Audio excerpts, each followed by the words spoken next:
Momento Jurídico com o doutor Eduardo Berbigê. Seja bem-vindo, doutor.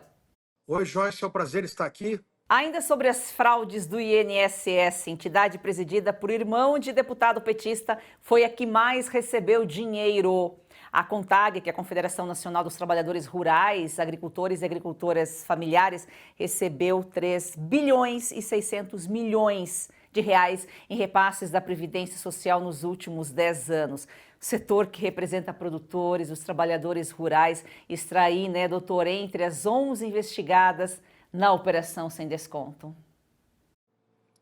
Nada de novo, né? Sempre os amigos do rei.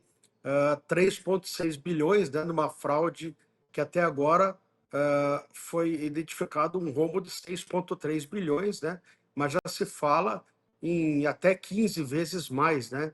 E isso cresceu exponencialmente nos governos do PT, né? No último governo do PT, principalmente. Isso é um escândalo, né? Nos últimos dias, o governo falou em devolver, né, 293 milhões, mas isso de dinheiro que foi descontado depois de abril, quando já tinham sido identificadas as fraudes, né? Uma vergonha, isso deveria ser paralisado imediatamente, e agora o governo está falando em devolver os 6,3 bilhões. Detalhe, está criando obrigações para os nossos aposentados. Os aposentados vão ter que entrar num sistema que o governo ainda vai criar, fazer um cadastro complexo para que façam jus à devolução do dinheiro. Quer dizer, muitos, pela idade, têm dificuldade de trabalhar com informática, muitos no interior, ainda mais estamos falando aí da CONTAG, aposentados rurais, né? A CONTAG são, na verdade, familiares, enfim, não têm acesso ao computador, quer dizer, é o governo criando dificuldades. Por quê? Porque nós sabemos que mais da metade desse dinheiro não vai voltar, muito mais, né?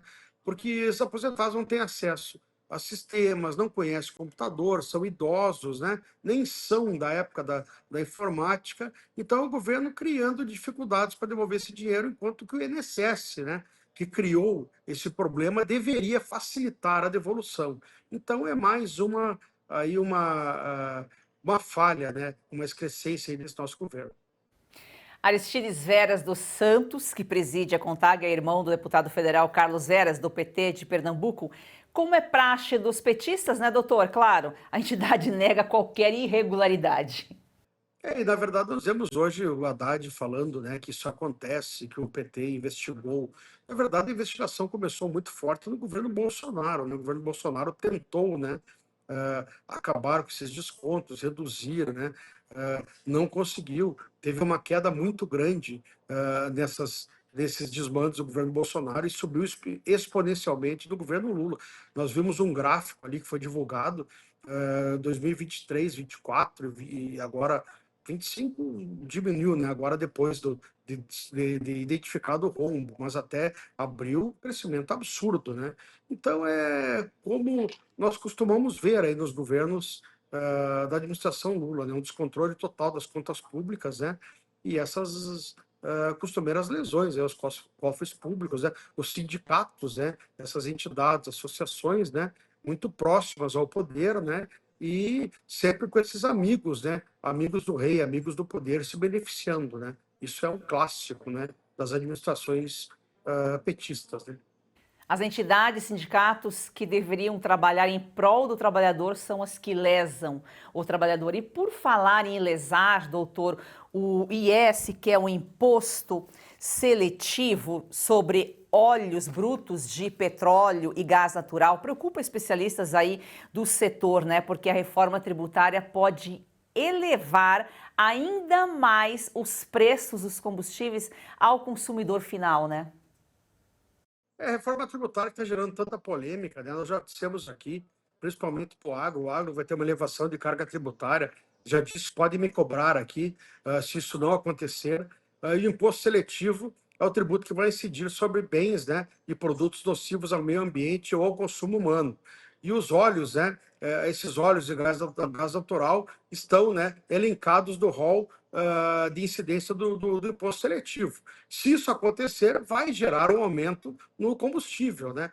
Porque isso pode incidir sobre o diesel. Lembrando que a nossa matriz de transporte é quase que toda calcada no transporte rodoviário por caminhões, né? transporte rodoviário por caminhões é o que move a economia brasileira. Se tivermos aumento no óleo diesel, obviamente que nós vamos ter aumento de inflação, enfim, que já não está baixa, né, já está acima da meta desde o início do governo Lula, e isso tende a piorar, né, se tivermos esse aumento da reforma tributária.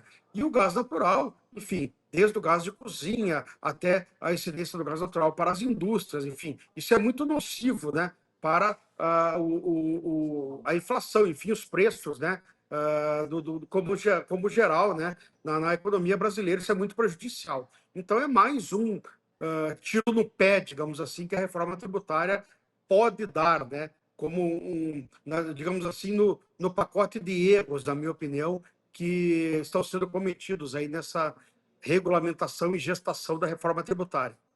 Como falou o doutor aqui, vai influenciar na inflação, não é só o combustível acaba influenciando nos alimentos e tudo mais. O PT, quando não rouba diretamente, como é o caso aí do INSS, rouba indiretamente por meio aí dos tributos. Doutor, o que parece ser, pelo menos, uma trégua aí à guerra comercial entre Estados Unidos e China, os dois países anunciaram a suspensão das tarifas, pelo menos por 90 dias.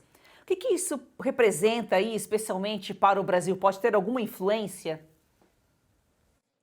Nós falamos aqui, Joyce, várias vezes, né, para alguns representantes do governo conteram o otimismo, né?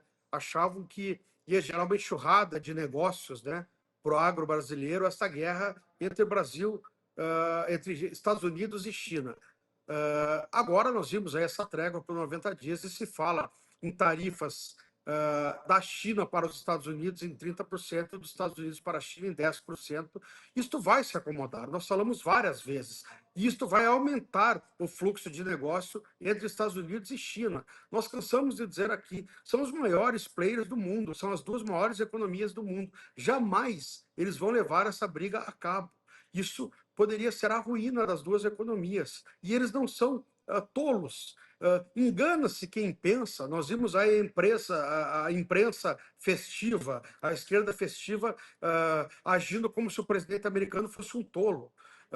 Ninguém imagina que os Estados Unidos vai colocar um tolo na presidência. O empresário bilionário acha que ele não sabe o que está fazendo. Obviamente que isso foi uma cortina de fumaça para gerar uma negociação. E agora vai chegar onde ele quer. A China vai negociar com os Estados Unidos, vai melhorar as tarifas e vai aumentar o fluxo de comércio entre China e Estados Unidos. É o que o Donald Trump queria. E é o que a China também quer, melhorar. Então, eu acredito que isso pode ser até prejudicial para o agronegócio brasileiro, se aumentar o fluxo entre Estados Unidos e China. E é o que vai acabar acontecendo. E nós dissemos aqui várias vezes, olha, vamos analisar com calma, não vai ser essa farra toda que todo mundo está pensando. O Brasil, com exceção do agronegócio, não é nada no comércio mundial. Os Estados Unidos e China têm um PIB inúmeras vezes maior que o Brasil. Eles, entre eles, são muito mais importantes do que o Brasil no cenário econômico mundial. Vocês acham que o Brasil, que Estados Unidos e China vão brigar para privilegiar o Brasil numa relação dessas, uma relação econômica dessa? É muita ingenuidade pensar numa situação dessas. Mas a esquerda, o governo, a imprensa da esquerda, olha, agora vai chegar a vez do Brasil, isso não vai acontecer. Vocês acham que um presidente americano vai criar uma briga dessas para gerar um prejuízo desse para a economia americana? Isso nunca vai existir. Isso é uma ingenuidade atroz. Mas, enfim, agora isso está sendo demonstrado. Nós falamos aqui, Joyce, no programa várias vezes, tenham calma que isso vai acabar em composição e é o que está acontecendo agora. Nenhum presidente americano ou chinês vai levar a cabo uma briga dessas que pode significar perdas não de bilhões, mas de trilhões para suas economias. Eles têm responsabilidade, que é coisa que na maioria das vezes está faltando para esse governo brasileiro. É uma briga de gigantes, né? Eles sabem o que estão fazendo, não vão se prejudicar. Doutor, você reuniu um grupo seleto, principalmente aí do meio jurídico, na sexta-feira, para homenagear Ives Gandra, considerado aí uma referência para o direito, uma referência para os advogados, né? Um jurista de grande nome, 90 anos de idade, totalmente lúcido, ainda dando suas opiniões. Vira e mexe, ele escreve algum artigo, ele emite alguma opinião sobre o sistema judiciário, sobre a situação do nosso país. Uma homenagem mais do que justa, né, doutor? Exato. Inclusive, você estava lá, foi muito bom recebê-la, você participou ativamente da homenagem.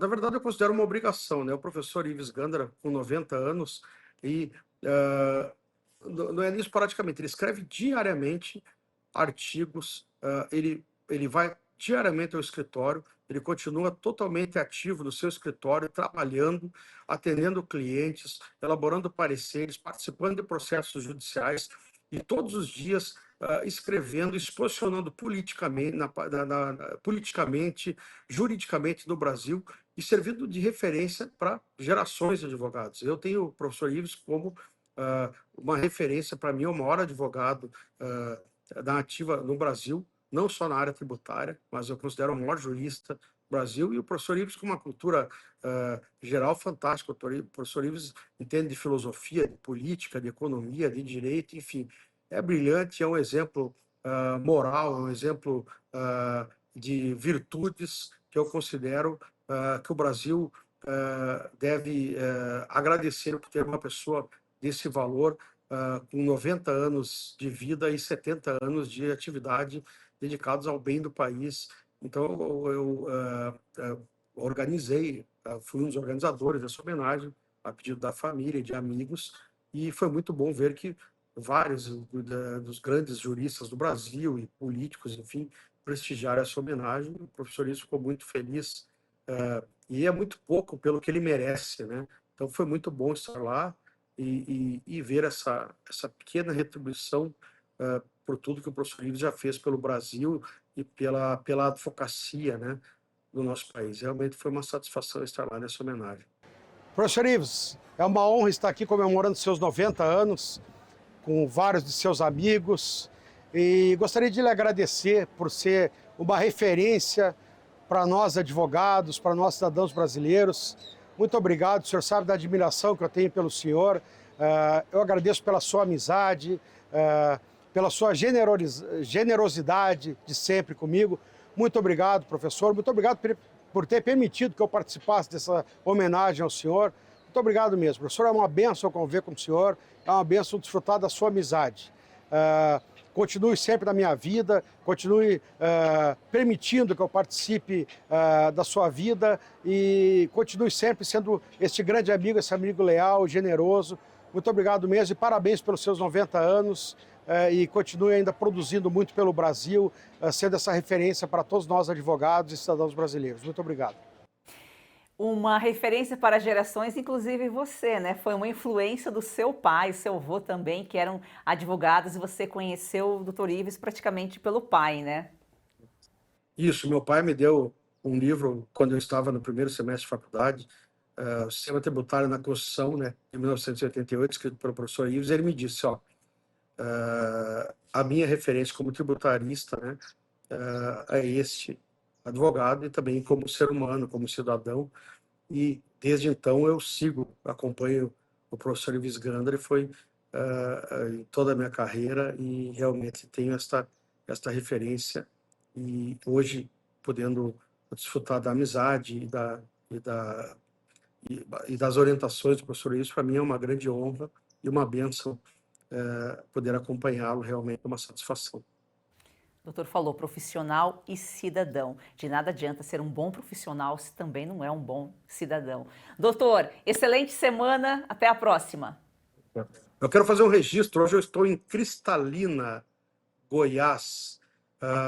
Eu estou aqui na fazenda, até vou da fazenda Sangapuitã, do meu amigo Vilfrido Augusto Marques. Aqui ele tem uma fazenda internacional de agronegócio. Realmente é uma figura ímpar. O doutor Vilfrido tem aí 50 anos de atuação em Brasília, e a estrutura que ele tem na fazenda aqui para agronegócio é uma proposta interessante. Eu vim conhecer aqui uma estrutura de treinamento, de orientação para profissionais do agronegócio interessante. Eu vim aqui e realmente fiquei impressionado com a estrutura. Eu estou sendo muito bem recebido aqui. Gostaria de agradecer ao doutor Vilfrido pela experiência que está me proporcionando aqui na sua fazenda. Vamos falar mais a fazenda, trazer o fazendeiro para cá, ou ir até a fazenda. Vamos falar mais aqui em A Força do Agro. Tchau, tchau, doutor. Muito obrigado, uma ótima semana a todos.